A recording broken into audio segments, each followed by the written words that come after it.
it's time to get going. It's lights out and away we go. Bottas gets away well. He's alongside Lewis Hamilton and he's making a good progress. And they're back. Salut la team, content de vous retrouver. Aujourd'hui, nouvelle vidéo. Bien évidemment, vous le savez, essai 1 et essai 2 du Grand Prix de Bahreïn ont eu lieu hier. Et aujourd'hui, on va en débriefer sur cette chaîne. Prends-toi un petit café, pose-toi tranquillement. Et Maurice, il va nous envoyer le générique. Générique, Maurice.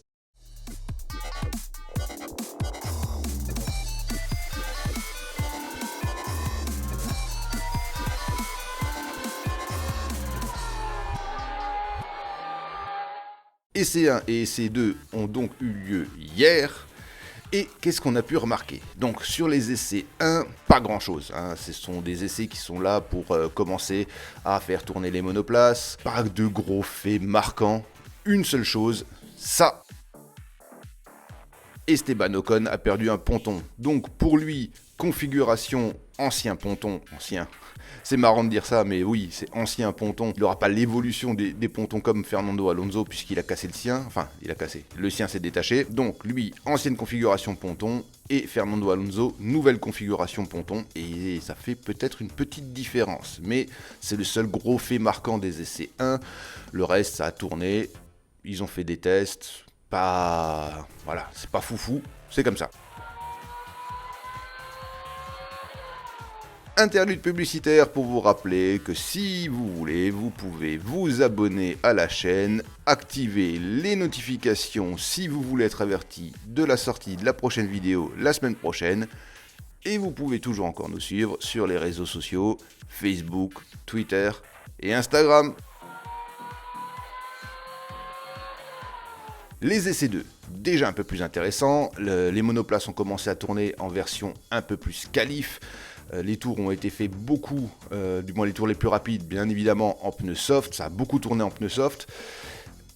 Donc voilà, on a un peu plus la capacité même des F1 qui ont été mis en valeur. Et là, par contre, c'est très intéressant. On a une grosse disparité au niveau des résultats. On va voir ça ensemble. Donc, Maurice, il va nous afficher les résultats sur le côté. Voilà. Et on a donc Max Verstappen qui est arrivé premier. Pas trop de surprises, on savait que la Red Bull était plutôt bien née.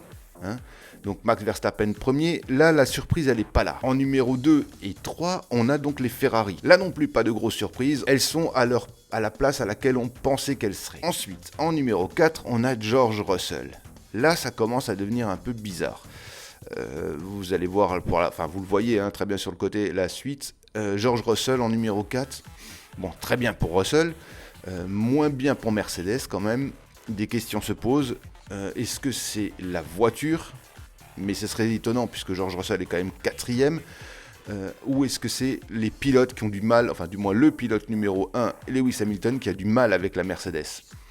Je pencherai plutôt sur la deuxième solution. Il a du mal vraiment à gérer cette nouvelle Mercedes et George Russell la gère beaucoup plus facilement. Ça commence à se poser des questions. Est-ce qu'il a levé un peu le pied, Lewis Hamilton, comme il sait le faire, comme on l'a déjà vu le faire, c'est-à-dire qu'il laisse passer les essais, il laisse peut-être même passer les Q1, il laisse peut-être même passer les Q2, et en Q3, il explose tout.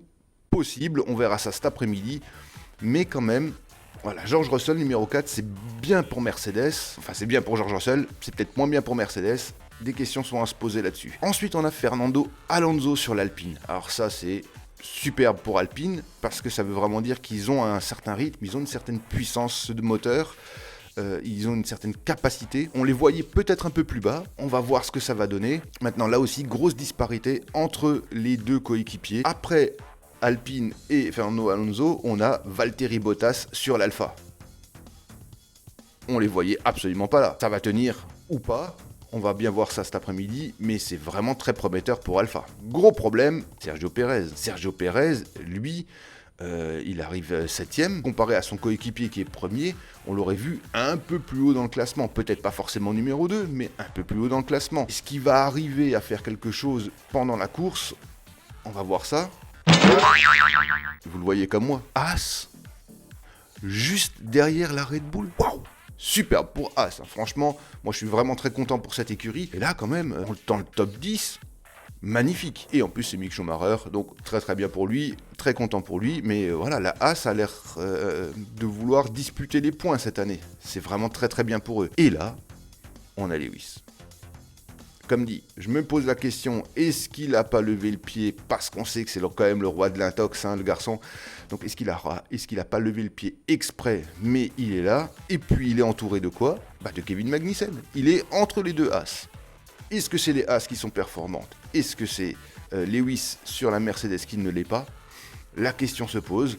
Mais voilà, il est entouré des deux As. Étonnant. Et là, Lando Norris qui arrive sur la McLaren. Là, c'est un peu décevant. On les voyait beaucoup plus haut. Moi, je les aurais vus P2, P3, P4 grand max, quoi. Mais là, hors top 10, je veux dire, ça va faire mal, je pense, pour les McLaren.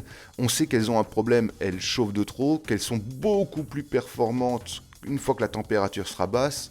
Bahreïn étant un Grand Prix de nuit, potentiellement, il va gagner un peu. Mais là, ça paraît quand même sacrément compromis pour McLaren, en tout cas pour ce début de saison. Esteban Ocon avec l'Alpine. Là, pareil, très très loin de son coéquipier. Est-ce que c'est lui-même qui a du mal avec la voiture ? Est-ce que c'est le fait d'avoir des pontons ancienne génération qui l'a un petit peu handicapé? On verra ça pendant la course, et du moins au moins pendant les qualifs. Mais voilà, là pareil, on a une grande disparité entre les coéquipiers. En fait, c'est vraiment, ces essais nous montrent bien ça. Grande disparité entre les coéquipiers, sauf pour Ferrari. Allez, on continue. On a Pierre Gasly et Tsunoda avec les deux AlphaTauri. Pierre Gasly qui avait fait une très très bonne essai 1. Il est arrivé P1 aux essais 1. Et là, il s'écroule. Est-ce qu'il y a un petit côté de réglage? Est-ce que c'est un côté de température? On verra ça. Ensuite, on a Xu sur l'Alfa Romeo. Pas très étonnant. Là, je suis pas très étonné non plus. Première année en F1, normal qu'il ait un peu de mal. Là, moi, ça me paraît plutôt logique. Ensuite, on a les deux Aston Martin, Lance Stroll et Nico Hülkenberg pour cette fois-ci, puisqu'il remplace Sébastien Vettel. Pas bon pour Aston, pas bon. On a Ricciardo avec la McLaren, ce qui veut quand même dire que les deux McLaren sont hors top 10. Là, ça devient inquiétant. Et puis, à la fin, on a les deux Williams. Là aussi, ça sent pas très, très bon. Latifi et Albon, pas le top pour eux. Malheureusement, c'est deux Williams qui arrivent derrière. On s'attendait à voir Williams et Haas en fin de peloton. On n'a que Williams, et les Haas, elles sont dans le top 10. Étonnant. Voilà, ce sont les essais 2.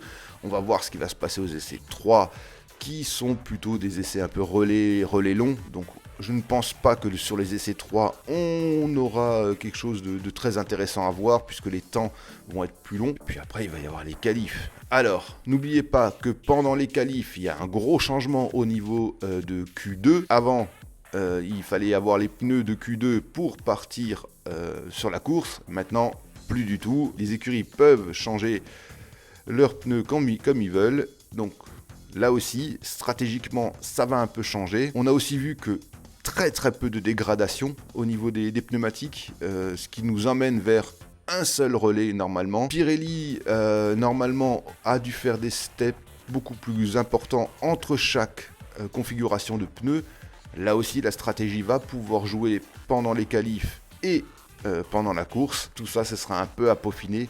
Mais en tout cas, ces essais 2 qui sont plutôt, comme dit, des essais typés qualif, ça promet. Et donc, on se pose la question, pour l'instant, d'après ce que je vois sur les essais 2, pour le championnat du monde constructeur, je sais, j'extrapole, là je fais du Nostradamus, j'extrapole beaucoup, mais ça veut dire que potentiellement, ceux qui sont pour l'instant bien placés pour le championnat du monde constructeur, c'est fait.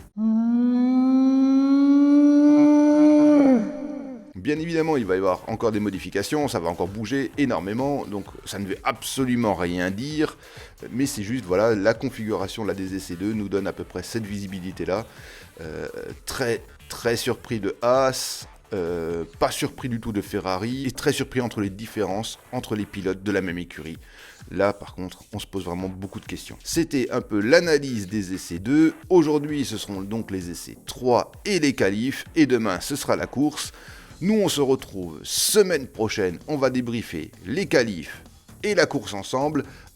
Comme d'habitude, On se laisse une petite semaine, ça laisse le temps de se reposer, de bien analyser tout ça. Et puis de toute façon, semaine prochaine, en plus, il y aura les essais de Jeddah. On aura beaucoup de choses à dire sur la chaîne. Vous pouvez donc rester pour nous suivre la semaine prochaine et on fera tout ça ensemble. Cette vidéo est maintenant terminée. Comme d'habitude, je vous dis merci de nous avoir suivis. Likez, partagez, commentez. Faites ce que vous voulez. Mais restez vivants. Ciao! It's time to get going. It's lights out and away we go. Bottas gets away well. He's alongside Lewis Hamilton and he's making a